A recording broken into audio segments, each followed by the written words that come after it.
இன்னைக்கு ஒரு செய்தியை பார்க்க போகிறோம். இன்னைக்கு நம்ம என்ன செய்தியை பார்க்க போகிறோம்னா, ரேப்சர், எடுத்துக்கொள்ளப்படுதல். இதை குறித்து பைபிளில் என்ன சொல்லியிருக்குன்னு பார்ப்போம். கடைசி வரைக்கும் பாருங்கள். இன்னும் இந்த வீடியோ கொஞ்சம் லென்த்தாக இருக்கும், இருக்கிறத சொல்லிடுறேன். ரேப்சரை பற்றி உங்களுக்கு முழுசாக தெரியணும்னா இந்த வீடியோ பாருங்கள். இது முழுக்க முழுக்க கிறிஸ்தவர்களுக்காக கொடுக்கப்படுகிற செய்தி. மாற்று மதத்தினர் இதை கவனிக்க வேண்டியதில்லை, அதை பற்றி கருத்துக்கு உட்படுத்த வேண்டியதில்லை. இந்த கருத்து முற்றிலும் பைபிளுக்குரியது. பைபிளில் இருக்கிறத விளக்கி சொல்ல ஒரு பைபிள் கருத்து. இது விவாதத்துக்கு அப்பாற்பட்டது, எந்த ஒரு கருத்துக்கும் அப்பாற்பட்டது. மாற்று மதத்தினர் இதை ஸ்கிப் பண்ணிட்டு போயிடலாம், இந்த வீடியோவை ஸ்கிப் பண்ணிட்டு போயிடலாம். முழுக்க முழுக்க இது கிறிஸ்தவர்களுக்கான, ஒரு கிறிஸ்தவ மதத்துக்குள்ள இருக்கிறவங்களுக்கான ஒரு செய்தி மட்டுமே. இது முழுவதும் இந்த ஒரு நிமிஷத்தில் சொல்லிட்டு இந்த வீடியோவில் என்ன சொல்ல போறேன்றத மேற்கொண்டு செய்தி பார்ப்போம். என்னாகமம் 12ஆம் அதிகாரம் என்னாகமம் 12ஆம் அதிகாரம் வசனம் 1. எத்தியோப்பியா தேசத்து ஸ்திரீயை மோசே விவாகம் பண்ணி இருந்தபடியினால் மிரியாமும் ஆரோனும் அவன் விவாகம் பண்ணின எத்தியோப்பியா தேசத்து ஸ்திரீயின் நிமித்தம் அவனுக்கு விரோதமாய் பேசி, கர்த்தர் மோசையை கொண்டு மாத்திரமா பேசினாரோ, எங்களை கொண்டும் அவர் பேசினதில்லையோ என்றார்கள். கர்த்தர் அதை கேட்டார். மோசையானவன் பூமியில் உள்ள சகல மனிதர்களும் மிகுந்த சாந்த குணமுள்ளவனாயிருந்தான். சடுதியிலே கர்த்தர் மோசேயையும் ஆரோனையும் மிரியாமையும் நோக்கி, நீங்கள் 3 பேரும் ஆசரிப்பு கூடாரத்துக்கு புறப்பட்டு வாருங்கள் என்றார். 3 பேரும் போனார்கள். கர்த்தர் மேகத்தூணில் இறங்கி கூடார வாசலில் நின்று ஆரோனையும் மிரியாமையும் கூப்பிட்டார். அவர்கள் 2 பேரும் போனார்கள். அப்பொழுது அவர், என் வார்த்தைகளை கேளுங்கள். உங்களுக்குள்ளே ஒருவன் தீர்க்கதரிசியாயிருந்தால் கர்த்தராகிய நான் தரிசனத்தில் என்னை அவனுக்கு வெளிப்படுத்தி சொப்பனத்தில் அவனுடைய பேசுவேன். என் தாசனாகிய மோசேயோ அப்படிப்பட்டவன் அல்ல. என் வீட்டில் எங்கும் அவன் உண்மையுள்ளவன். நான் அவனுடன் மறைபொருளாக அல்ல, முகமுகமாகவும் பிரத்யட்சமாகவும் பேசுகிறேன். அவன் கர்த்தரின் சாயலை காண்கிறான். இப்படி இருக்க நீங்கள் என் தாசனாகிய மோசைக்கு விரோதமாய் பேச உங்களுக்கு பயமில்லாமல் போனதென்ன என்றார். கர்த்தருடைய கோபம் அவர்கள் மேல் கொண்டது. அவர் போய்விட்டார். மேகம் கூடாரத்தை விட்டு நீங்கி போயிற்று. மிரியாம் உறைந்த மழையின் வெண்மையை போன்ற குஷ்டரோகியானாள். ஆரோன் மிரியாமை பார்த்தபோது அவள் குஷ்டரோகியா இருக்க கண்டான். அப்போது ஆரோன் மோசையை நோக்கி, என் ஆண்டவனே, நாங்கள் புத்தியினமாய் செய்த இந்த பாவத்தை எங்கள் மேல் சுமத்தாதீரும். தன் தாயின் கர்ப்பத்தில் பாதி மாம்சம் அழுகி செத்து விழுந்த பிள்ளையைப் போல அவள் ஆகாதிருப்பாளாக என்றான். அப்பொழுது மோசே கர்த்தரை நோக்கி, என் தேவனை அவளை குணமாக்கும் என்று கெஞ்சினான். கர்த்தர் மோசையை நோக்கி, அவள் தகப்பன் அவள் முகத்திலே காரி துப்பினதுண்டு, ஆனால் அவள் 7 நாள் வெட்கப்பட வேண்டாமோ, அது போலவே அவள் 7 நாள் பாளையத்துக்கு புறம்பே விலக்கப்பட்டிருந்த பின்பு சேர்த்து கொள்ளப்பட கடவுள் என்றார். அப்படி மிரியாம் 7 நாள் பாளையத்துக்கு புறம்பே விலக்கப்பட்டிருந்தால் மிரியாம் சேர்த்து கொள்ளப்பட மட்டும் ஜனங்கள் பிரயாணம் பண்ணாதிருந்தார்கள். பின்பு ஜனங்கள் ஆசீர்வத்திலிருந்து புறப்பட்டு பாரான் வனாந்தரத்திலே பாளையம் இறங்கினார்கள். நான் இந்த மொத்த அதிகாரத்தை வாசிச்சிட்டேன். என்னாகமும் 12ஆம் அதிகாரம். இதில் நம்ம என்ன பார்க்க போறோம்னா, மிரியாம் பற்றி தான். மிரியாம் ஒரு தீர்க்கதரிசிக்கு அடையாளம். மிரியாம் ஒரு தீர்க்கதரிசி. மிரியாம் இப்போ இருக்கிற இந்த கடைசி காலத்தில் இருக்கிற பெருங்கூட்ட தீர்க்கதரிசிக்கு மிரியாம் அடையாளம். அது ஞாபகம் வச்சுக்கோங்க. மிரியாம் இன்னும் ஆசைப்படுறாங்கன்னா மோசே மாதிரி ஆசைப்படுறாங்க. மோசே மட்டும்தான் கொண்டு பேசினாரு, எங்களை கொண்டு பேசினது இல்லையோன்றாரு. அதுக்கப்புறம் என்ன நடக்குதுன்னா, அதுக்கு அந்த குஷ்டம் வருது. 10வது வசனம், என்னாகமம் 12ஆம் அதிகாரம் 10வது வசனம். மேகம் கூடாரத்தை விட்டு நீங்கி போயிட்டு மிரியாம் இந்த மழையின் வெண்மை போன்ற குஷ்டரோகியானா. ஆரோன் மிரியாமை பார்த்த போது அவள் குஷ்டரோகியா இருக்க கண்டான். அடுத்து இதில் முக்கியமாக நம்ம என்ன வசனம் பார்க்க போறோம்னா, ரேப்சர் குறித்து எதை பார்க்க போறோம்னா, கர்த்தர் மோசேயை நோக்கி, அவள் தகப்பன் அவள் முகத்திலே காரி துப்பினதுண்டு, ஆனால் அவள் 7 நாள் விற்கப்பட வேண்டாமோ, அது போலவே அவள் 7 நாள் பாளையத்துக்கு புறம்பே விலக்கப்பட்டிருந்து பின்பு சேர்த்து கொள்ளப்பட கடவுள் என்றார். அப்பொழுது மிரியாம் 7 நாள் பாளையத்துக்கு புறம்பே விலக்கப்பட்டிருந்தார்.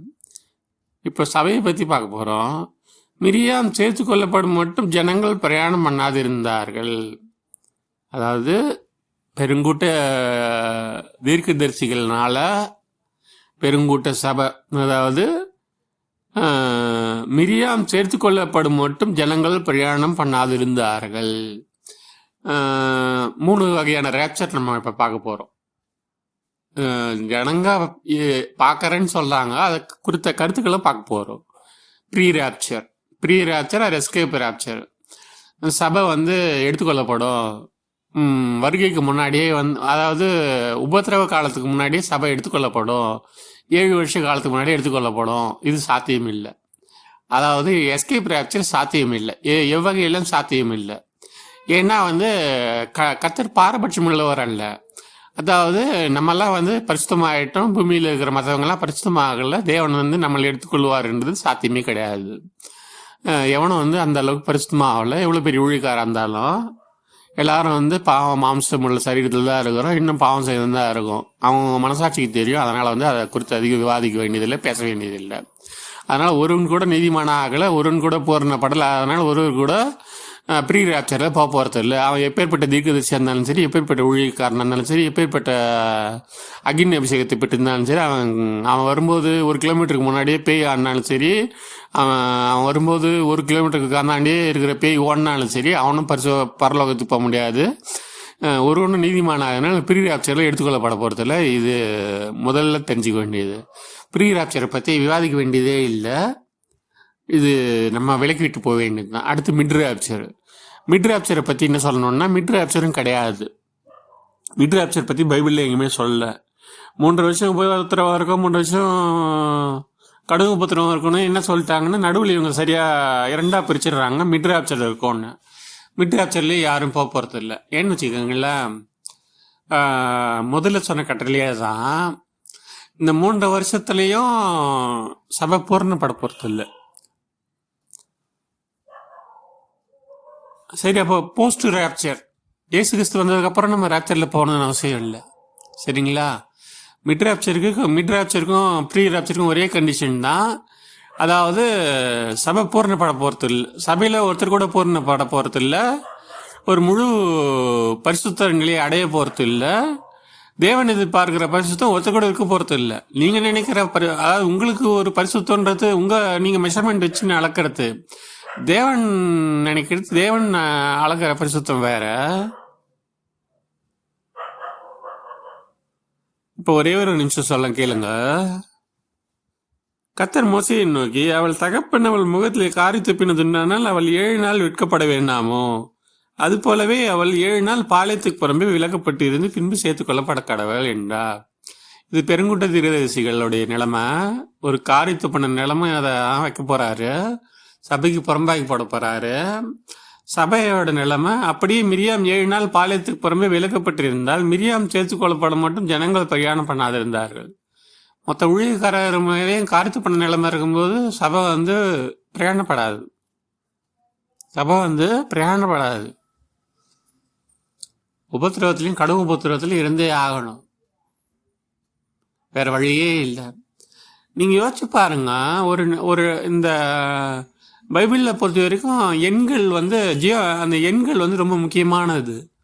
ஒரு நாள் ஒரு வருடத்துக்கு சமம், சில நாள் ஒரு நாள் ஒரு 1000 வருஷத்துக்கு சமம். சில நேரத்தில் ஒரு நாள் ஒரு வருடத்துக்கு சமம், சில நேரத்தில் ஒரு நாள் 1000 வருஷத்துக்கு சமம். அந்த குறிக்கப்படுகிற சூழ்நிலையை பொறுத்து அதை எடுத்துக்கொள்ளணும். இங்கே ஏன் மிரியாம் 7 நாள் காரித்துவப்படுகிற 7 நாள் சபை பிரயாணப்படாமல் போகிறதுன்னு யாராவது யோசிச்சு பார்த்தீங்களா? கரெக்டாக 7 நாள், ஏன் ஓய்வு நாள் விட்டுட்டு 6 நாள் மட்டும் இருந்துட்டு 7வது நாள் பொறுப்பட்டுருக்கலாமே? ஏன்னா 7வது நாள் ஓய்வு நாள்னு ஏற்கனவே கட்டளை கொடுக்கப்பட்ட ஆயிடுச்சு. 7 நாள் புறப்படப்படாமல் இருக்கிறாங்க. சரியா? நான் என்ன நினைக்கிறேன்னா, இது வாரத்தில் ஏதோ ஒரு நாள் நடந்ததுன்னு வச்சுக்கோங்களேன். ஓய்வு நாளை தவிர 6 நாள் பிரயாணம் பண்ணாமல் இருந்தாங்கன்னு சொல்லியிருக்கலாம். ஓய்வு நாள் கணக்கில் செய்ய வேண்டிய அவசியமே இல்லை. குறிப்பிட்டு 7 நாள் பிரயாணம் பண்ணாமல் இருக்கிறாங்க. குறிப்பிட்ட அளவில் 7 நாள் மிரியாம் காரித்துவ பண்ணப்பட்ட நிலையில் இருக்கிறாங்க. இந்த செய்தியை பற்றி யாரும் கவனத்தில் கொள்றதே இல்லை. இதில் விரிவாக என்ன சொல்லணும்னா, அதாவது கிறிஸ்தவர்களை காட்டிலும் நான் பார்த்துருக்கேன். பல நேரத்தில் பார்த்தீங்கன்னா சில பேர் 20 வருஷமாக சாப்பிடாம தண்ணி குடிக்காமல் இருக்கிறவங்க தமிழ்நாட்டில் இருக்கிறாங்க.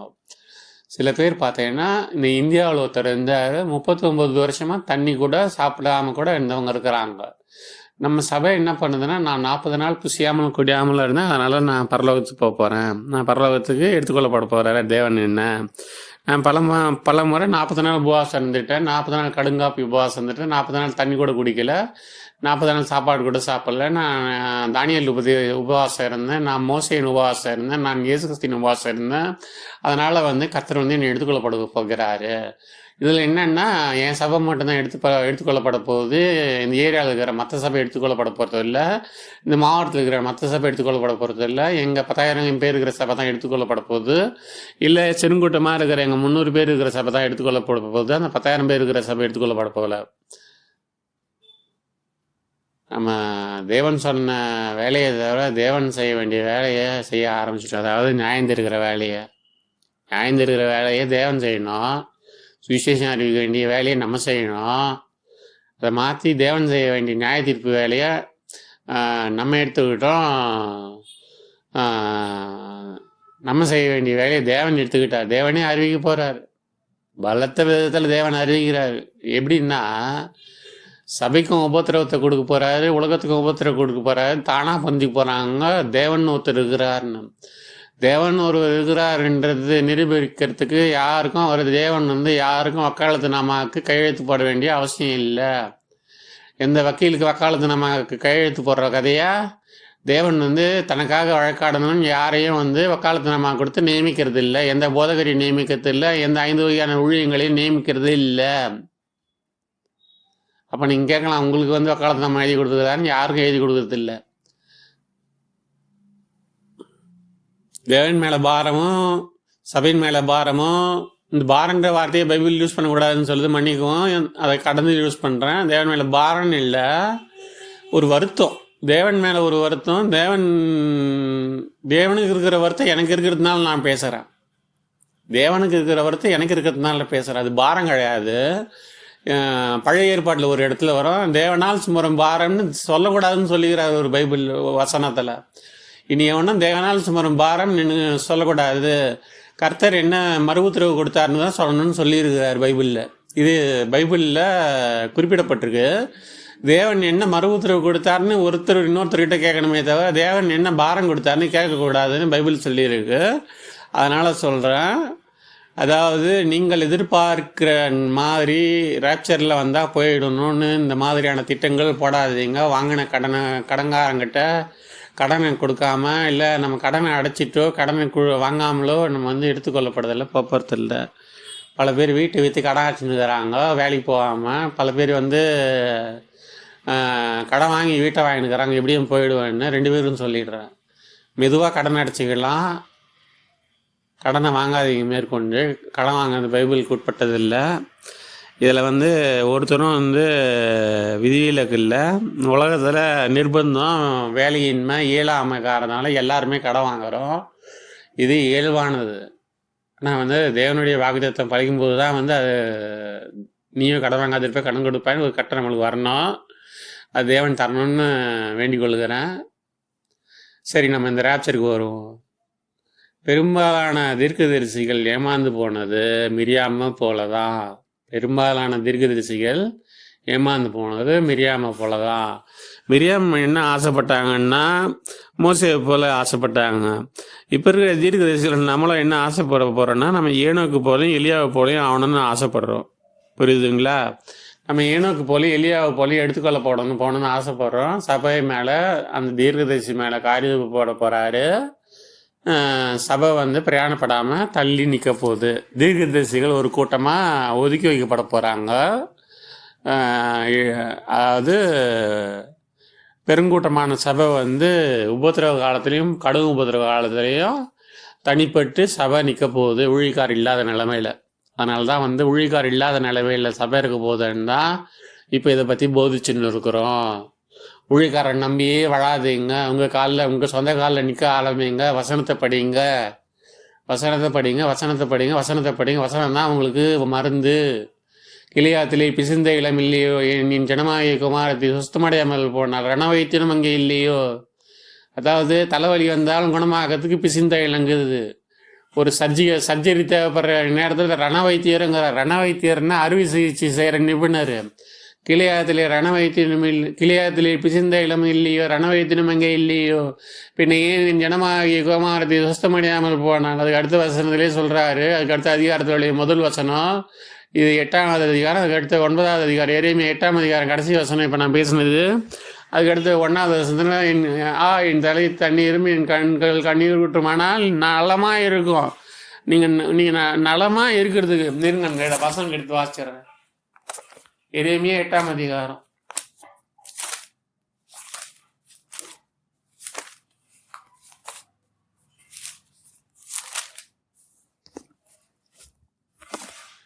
இந்த பைபிள் வந்து தோல் சுருளில் எழுதப்பட்டது. தோல் சுருளில் எழுதப்படும் போது வசனம் பெருகப்படலை, அது தொடர்ச்சியாக எழுதப்பட்டது. எரேமியா தொடர்ச்சியாக தான் எழுதினார். அந்த தொடர்ச்சியாக எழுதினதை நம்ம அதிகாரம் வசனம்னு பிரிக்கும் போது இந்த சில இடர்கள் வந்தது. ஏற்கனவே அதை பற்றி சொல்லியிருக்கேன். எரேமியா 8ஆம் அதிகாரம் 21ஆம் வசனம். என் ஜனமாகிய குமாரத்தின் காயங்களினால் நானும் காயப்பட்டேன், கறி எடுத்திருக்கிறேன், திகைப்பு என்னை பிடித்தது. மன்னிக்கும். 22வது வசனம். கிளையாத்திலே பிசிந்த இளம் இல்லையோ ரணவயத்தினும் அங்கே இல்லையோ பின்ன ஏன் ஜனமாகிய குமாரத்தை சுத்தமடையாமல் போனால். 9ஆம் அதிகாரம் 1ஆம் வசனம். இது அதிகாரத்தை நம்பர் போட்டு வசனம் போட்டு பிரிச்சுட்டோம். இது மேலே இருக்கிற வசனத்துக்கும் கீழே இருக்கிற வசனத்துக்கும் தொடர்பு இருக்குது. கிளையாத்தின் பிசிந்த இளம் மீது ரணவைத்தியம் மீதுன்னா பரிசுத்தாவியான அந்த பரிசுத்தாவியனர் வந்து எப்போ முழுதுமாக பெறோம், எப்போ ஹீலிங் ப்ராசஸ் எப்போ நடக்குதுன்னா என் தலை தண்ணீரும் என் கண்கள் கண்ணீருமானால் நலமாக இருக்கும். நலமாக இருக்கிறது எப்போ? என் தலை தண்ணீரும் என் கண்கள் கண்ணீர் விட்டுருமானால் நலமாக இருக்கும். நீங்கள் நலமாக இருக்க ஒரே ஒரு வழி தான். அது உபத்திரவு காலமாக இருந்தாலும் சரி, சபை கடும் உபத்திரவு காலமாக இருந்தாலும் சரி, என் கண்கள் கண்ணீர் ஊற்றுமானால் நலமாக இருக்கும். நீங்கள் நலமாக இருக்கிறது தேவன் கொடுக்குற ஒரே ஒரு வழி. தேவன் கொடுக்குற ஒரே ஒரு வழி. அடுத்தவங்களுக்காக கண்ணீரோடு ஜெபிக்கணும். மற்ற எல்லாருக்காகவும் உலகத்துக்காகவும் கண்ணீரோடு ஜெபிக்கணும். உங்கள் கண்கள் கண்ணீர் விட்டு வரலைன்னா உங்களுக்கு பலவிதமான வியாதிகள் வரும். மலக்குடல் சார்ந்த வியாதிகள் வரும், மூளை சம்மந்தப்பட்ட வியாதிகள் வரும். இந்த வேதம் வாசி தலையில் உஷ்ணம் ஏறும், மலக்குடலில் உஷ்ணம் ஏறும். அதனால் வந்து உங்களுக்கு மலக்குடல் சார்ந்த பைல்ஸ் கம்ப்ளைண்ட் வரும். அடுத்து வந்து மூளை சார்ந்த மனநோய் சம்மந்தப்பட்ட வியாதிகள் வரும், தலபாரம் வரும், மனநோய் சம்மந்தப்பட்ட டிசார்டர்ஸ் வரும். சரிங்களா? அதனால தான் பிசின் தைலம் சொல்லார், ரணவைத்தியன்னு சொல்லார். பைல்ஸ் கம்ப்ளைண்ட் வந்தால் நீங்கள் ரணவைத்தியம் அணுகணும். தலைவலி வந்தால் நீங்கள் வந்து பிசின் தைலம் தேவைப்படும். உங்களுக்கு இந்த கண்ணூற்று வரலன்னா இந்த பிசின் தைலம் தேவைப்படும். தலைபாரம் ஏற்படும். ரணவைத்தியன் இந்த பைல்ஸ் கம்ப்ளைண்ட் வரும். என்னப்பா இது வசனத்தை இப்படி இன்டர்பிரேட் பண்ணுறான்னு பார்க்குறீங்களா? இப்போ இருக்கிற நிலைமை இதாங்க. இருக்கிற உண்மையை கடைசியாக ஒருத்தனாவது இந்த உலகத்துக்கு சொல்லிட்டு போய் ஆகணும். வேதத்தை வேஷம் போட்டு மறைக்கிற ஊழியக்காரர்கள் மத்தியில் எனக்கு வந்து எந்த நோக்கமும் இல்லை. எனக்கு மறைக்கணும்னு அவசியமும் இல்லை. இருக்கிறத சொல்லிட்டு போயிடணும். கிளையாத்திலே பிசிந்த இளம் இல்லையோ ரணவைத்தினும் அங்கே இல்லையோ பின்ன ஏன் என் ஜனமாகிய குமாரத்தை சுத்தமடையாமற் போனால். என் தலை தண்ணீரும் என் கண்கள் கண்ணீர் ஊற்றுமானால் நலமாக இருக்கும். நலமாகறதுக்கு ஒரே ஒரு வழிதான், கண்ணீர் ஊற்று தான். கண்ணீர் ஊற்று உங்களுக்குள்ளே எப்போ ஒருத்ததோ அப்போ தான் உங்களால் நலமாக இருக்க முடியும். இல்லைன்னா நலமாக இருக்க முடியாது. வேதத்தை நிதானமாக வாசிக்கணும். ஓடுன்னு ஓடக்கூடாது. வேதத்தை வந்து நிதானமாக வாசிக்கணும். எழுத்துக்கொள்ளும், ஆவி உயிர்ப்பிக்கும். ஆவி வந்து உயிர்ப்பிக்கும், எழுத்துக்கொள்ளும். வெறும் எழுத்துன்னு நீங்கள் வாட்சின்னு போயினே இருந்தீங்கன்னா 7 நாளில் பைபிள் முடிக்கிறேன், 10 நாளில் பைபிள் முடிக்கிறேன், 20 நாளில் பைபிள் முடிக்கிறேன், 50 நாளில் பைபிள் முடிக்கிறேன்னா யோசிச்சுக்கோங்க. பின்விளைவுகளை யோசிச்சுக்கோங்க. அது பின்விளைவுகள், அது முதல்ல யோசிச்சுக்கோங்க. ஒன்று சொல்கிறேன் புரியுதுங்களா? ஒரே ஒரு விஷயம் சொல்கிறேன். கடைசியாக காரியத்தின் தொகையை கடைசியாக சொல்கிற மாதிரி சாலமன் சொன்ன மாதிரி சொல்லி முடிச்சிடுறேன். எடுத்து கொள்ளப்பட அல்லது தேவனோடு சேர்க்கப்பட அல்லது நித்திய ராஜ்யம் அடைய தேவனை விசுவாசிக்கிறத தவிர நம்மளால் வேறு எந்த கிரியையும் செய்ய முடியாது. தேவனை விசுவாசிக்கிறத தவிர வேறு எந்த இயேசுவின் மேலே விசுவாசம் வைக்கிறத தவிர வேறு எந்த கிரியையும் செய்ய முடியாது. நீங்கள் கிரியைகளினால் பரலோகம் செல்ல முடியாது. நீங்கள் கிரியைகளினால் நித்திய ஜீவனை பெற முடியாது. நீங்கள் கிரியையினால் வந்து எந்த ஒரு தேவனுடைய காரியங்களையும் பெற முடியாது. தேவனுடைய வரங்களை பெற முடியாது. தேவனுடைய கனிகளையும் பெற முடியாது. விசுவாசத்தினால் உண்டாகும் நீதியினால் தான் எல்லாத்தையும் நடக்கும். விசுவாசத்தினால் தான் உலகத்தை ஜெயிக்க முடியும். விசுவாசம் ஒன்று தான் வழி. ஆபிரகாம் விசுவாசிகளுக்கு தகப்பன். விசுவாசத்துக்கே அவர் தான் தகப்பன். இந்த பைபிள் பொறுத்த வரைக்கும் விசுவாசத்தில் தான் ஆரம்பிக்கப்படுது. என் தலை தண்ணீர் மீன் கண்கள் கண்ணீருற்றுமெல்லாம் நலமாக இருக்கும். நீங்கள் நலமாக இருக்கிறது ஒரே வழி தான். போலியாகவாவது கற்றுக்குங்க. கடைசி நாட்களில் போய் செய்யலாம். இதுதான் நான் கடைசியாக சொல்லுவேன். ஒரு வெங்காயம் அரிஞ்சாவது கண்ணில் வந்து கண்ணீர் ஊற்ற அடப்பட்ட கண்ணீர் ஊற்ற திறந்து விடுங்க. நம்ம கண்ணில் கண்ணீர் வர்றது வந்து சீரியல் பார்த்து கூட எழுதுறாங்கன்னா, கிறிஸ்தவ கண்ணில் கண்ணீர் ஊற்று வந்து அடைக்கப்பட்டிருக்கு. கிறிஸ்தவ கண்ணில் கண்ணீரை பார்க்கறதுக்கு பதில் கழிப்பை பார்க்குறோம். இப்போ கடைசி நாட்கள் ஜாலியாக இருக்கிறாங்க. எல்லா சபையிலும் பிரியாணி இருக்குது, கழிப்புக்குது. இப்போ அடுத்து வர பிப்ரவரியில் திரும்ப சாம்பல் புதன் வந்துடும். பிரியாணி அவாய்ட் பண்ணிவிடுவாங்க. ஒரு 40 நாள் பிரியாணி சாப்பிட மாட்டாங்க. கஞ்சி மட்டும் குடிச்சு நின்றுட்டு ஈஸ்டருக்கு அப்புறம் பிரியாணி கட்டுவாங்க. ஆனால் நம்ம சபையும் நம்மளும் பரலோகத்துக்கு போயிடுவோம். எப்படி? நீங்கள் கறி சாப்பிடாங்க, அது உங்கள் விஷயம். நான் பவுல் உத்தரவுக்கு மீறி பேச மாட்டேன். பவுல் ஏற்கனவே குத்துட்டாரு. சாப்பிடாதவனை திட்டாத இருக்க கடவன், சாப்பிடாத இருக்கிறவன் சாப்பிட்றவனை குற்றப்படுத்தாத இருக்க கடவன். நீங்கள் கறி சாப்பிடாதுங்க, அது உங்களுடைய விஷயம், அது உங்களுடைய விருப்பம். உங்ககிட்ட காசு இருந்தால் சாப்பிட போகிறீங்க, காசு இல்லைன்னா கம்முன்னு இருக்க போகிறீங்க. அதுதான் அவர் சொல்கிறாரு. கிளையாத்திலோ பிசுந்தையிலும் இல்லையோ ரண வைத்தியனும் அங்கே இல்லையோ, பின்ன ஏன் என் ஜனமாகிய குமாரத்தி சுத்தமடையாமல் போனால்? மிரியாம போன்ற தீர்க்கதரிசிகள் இருக்கிற வரைக்கும் சபை பிரயாணப்பட முடியாது. 7 நாட்கள் பிரயாணப்பட முடியாது. 7 நாட்கள் 7 வருஷத்துக்கு அடையாளம். 7 வருஷம் சபை இருந்துதான் ஆகணும், வேற வழியே இல்லை. நம்ம ஏனோக்கு போலையும் எலியாவை போல ஆகணும்னு முயற்சி பண்ணுறோம். மிரியாம் வந்து மோசேவை போல ஆகணும்னு முயற்சி பண்ணாங்க. உதாரணத்துக்கு சொல்லிட்டேன். நம்ம ஏனோக்கு போல எலியாவை போல எடுத்துக்கொள்ளப்படணும்னு நினைக்கிறோம். நம்மளும் காரித்துப்பு போடுவோம். சபையும் வந்து பிரயாணப்படாது.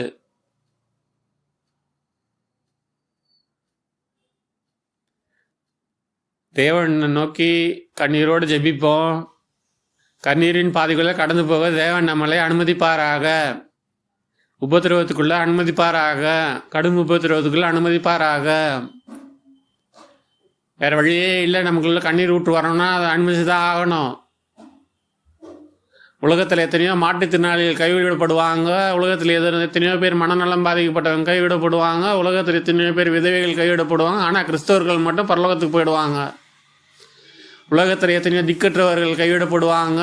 ஏன்னா அவங்க இயேசு கிறிஸ்துக்கு ஏற்றுக்கொள்ளாத மாற்றுத்திறனாளிகள் கைவிடப்படுவாங்க. மனநலம் பாதிக்கப்பட்ட கைவிடுவாங்க.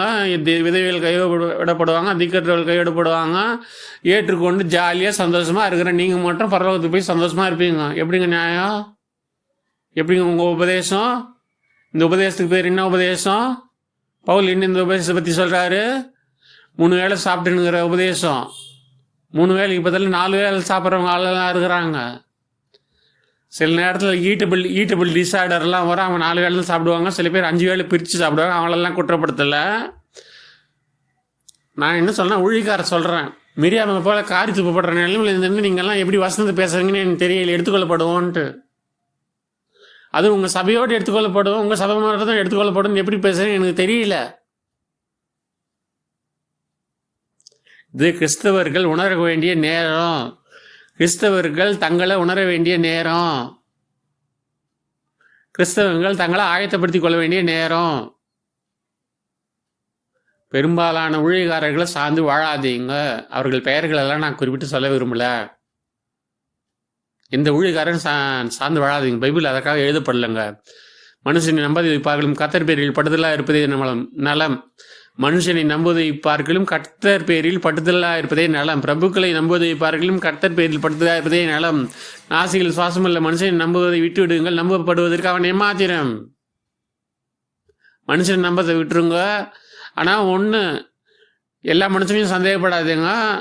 தேவன் உங்களுக்கு வெளிப்படுத்துவார். இயேசு கிறிஸ்து வெளிப்படுத்தினார் இல்லை, தேவன் வந்து இயேசு கிறிஸ்து வெளிப்படுத்தினார். மனுஷர் உள்ளத்தில் இருப்பது இயேசுக்கு தருந்தபடியால் அவர் ஒருவரையும் நம்பவில்லை. சுவிசேஷத்தை நல்லா வாசிங்க.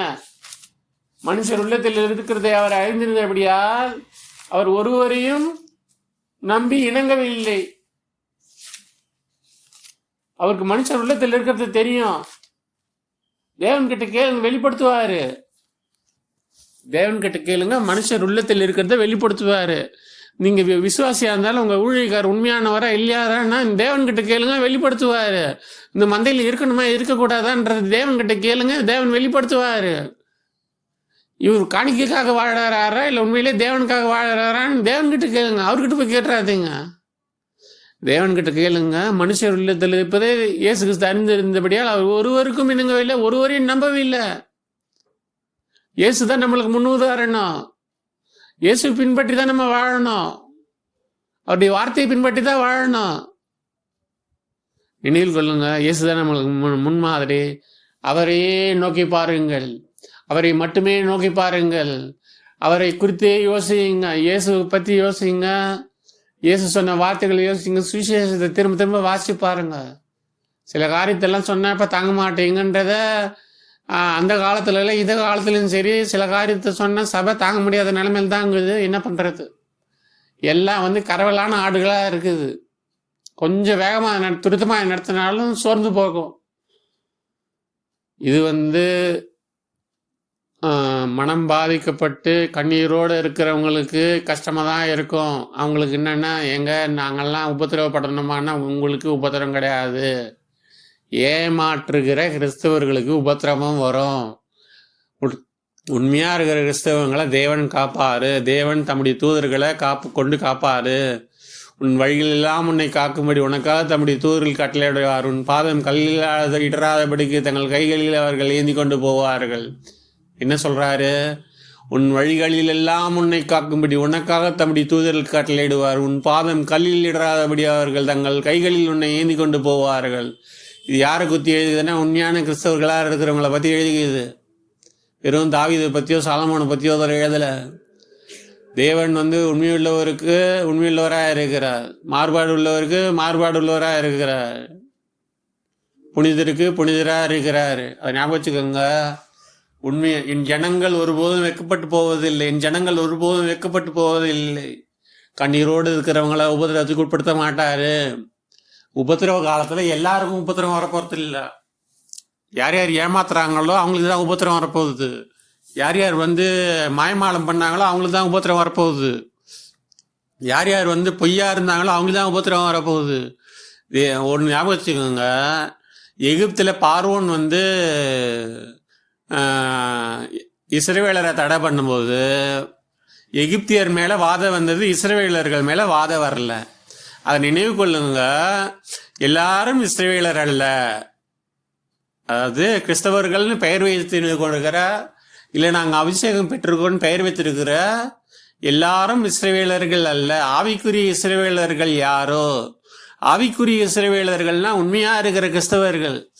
அவங்களுக்கு தெரியும் அவங்க உபத்திரவங்கள் தான் இருப்பாங்க.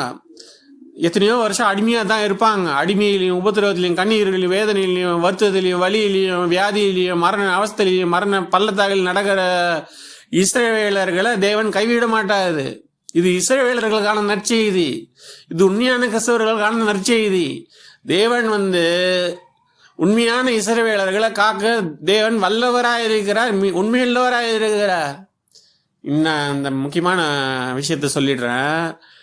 உண்மையான இஸ்ரவேலர்கள்னா யார் தெரியுங்களா? வலியிலையும் உபத்திரவத்திலையும் கடந்து போகிறவங்க, கண்ணீரின் பாதையில கடந்து போகிறவங்க, அழுகையின் பள்ளத்தாக நடந்து போகிறவங்க, கண்ணீரோட விதைக்கிறவங்க, கம்பீரத்தோடு அறுப்பாங்க. அழுகையின் பள்ளத்தாக நடந்து போகிறவங்க நிச்சயமாக களிப்பு அனுபவிப்பாங்க. அவங்க தேவனுடைய ராஜ்யத்தில் இருப்பாங்க. அவங்க தங்கள் ஜீவனையும் பாராமல் சாட்சியின் வசனத்தினாலும் ஆட்டுக்குட்டியானவரின் ரத்தத்தினாலும் அவனை ஜெயித்தார்கள். தங்கள் ஜீவனையும் பாராமல் ஆட்டுக்குட்டியானவர் ரத்தத்தினாலும் தங்கள் சாட்சியின் வசனத்தினாலும் அவனை ஜெயித்தார்கள். யார் ஜெயிப்பாங்க? உண்மையான இஸ்ரவேலர்கள் ஜெயிப்பாங்க. மாயமாலம் பண்ண கிறிஸ்தவர்களும் மாயமாலம் பண்ண போதர்களும் மாயமாலம் பண்ண ஊழியக்காரர்களும் தோற்று போவாங்க. உண்மையான கிறிஸ்தவர்கள் ஆவிக்குரிய இஸ்ரவேலர்கள். நான் உண்மையான ஏற்றுங்கிறேங்க. எனக்கு பைபிள்லாம் தெரியாதுங்க, எனக்கு பைபிள் தெரியாதுங்க. நீங்கள் சொல்கிற வசனம் என்னன்னே புரியலைங்க, எதுவுமே புரிய தேவையில்லைங்க. நீங்கள் இயேசுவை நம்பி இருக்கிறீங்களா? உண்மையாக இருக்கிறீங்களா? உங்களுக்கு கடவுள் உங்க கூடவே இருக்கிறாருன்னு அர்த்தம். இஸ்ரவேலை காக்கிறவர் உறங்குவதும் இல்லை, தூங்குவதும் இல்லை. உங்களை காக்க ஒரு 24 மணி நேரம் உங்களுக்குள்ளவே இருக்கிறாருங்க. உங்கள் பக்கத்தில் இருக்கிறாரு சொன்னால் கூட நீங்கள் யோசிப்பீங்க. உங்களுக்குள்ளவே இருக்கிறாரு. தேவன் உண்மையுள்ளவர், உங்களுக்காக யுத்தம் பண்ணுவார். தேவன் வைராகியம் உள்ளவராக இருக்கிறாரு. தேவன் உங்கள் பட்சத்தில் இருக்கிறார். உண்மையுள்ளவர்கள் பட்சத்தில் இருக்கிறாரு. கர்த்தருடைய நாமத்துக்கு ஸ்தோத்திரம். தேவனுடைய மக்களுக்கு நற்செய்தி என்னன்னா, உண்மையுள்ளவர்களுக்குள்ள தேவன் இருக்கிறார். தேவன் நடத்துவார்.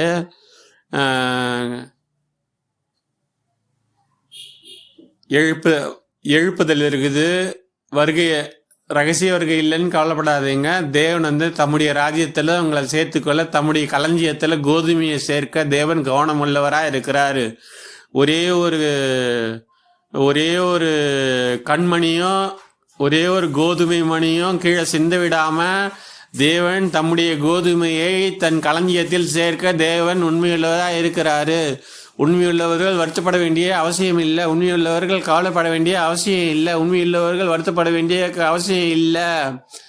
இந்த செய்தியில் நான் முழுக்க சாடினது மயமால கிறிஸ்தவர்களை தான். உண்மையுள்ளவர்களுக்கான செய்தியை நான் பிறகு அறிவிக்கிறேன். இதுலேயும் கொஞ்சம் அறிவித்திருக்கிறேன். தேவன் உண்மையுள்ளவர். உண்மையுள்ளவர்கள் மிக்க தேவன் சமீபத்தில் இருக்கிறாரு. தேவனுடைய பிரத்யட்சமான வருகை சமீபமாக இருக்குது. தேவனுடைய பிரத்யட்சமான வருகை, பகிரங்கமான வருகை சமீபமாக இருக்குது. இதை நினைவில் கொள்ளுங்க. தேவனுடைய பிரத்யட்சமான பகிரங்கமான வருகை சமீபத்தில் இருக்குது. அது எப்போ வேணாலும் நடக்கலாம். தேவன் கர்த்தருடைய நாமத்தை ஸ்தோத்திரம். இதோட நான் செய்தி முடித்துக் கொள்கிறேன்.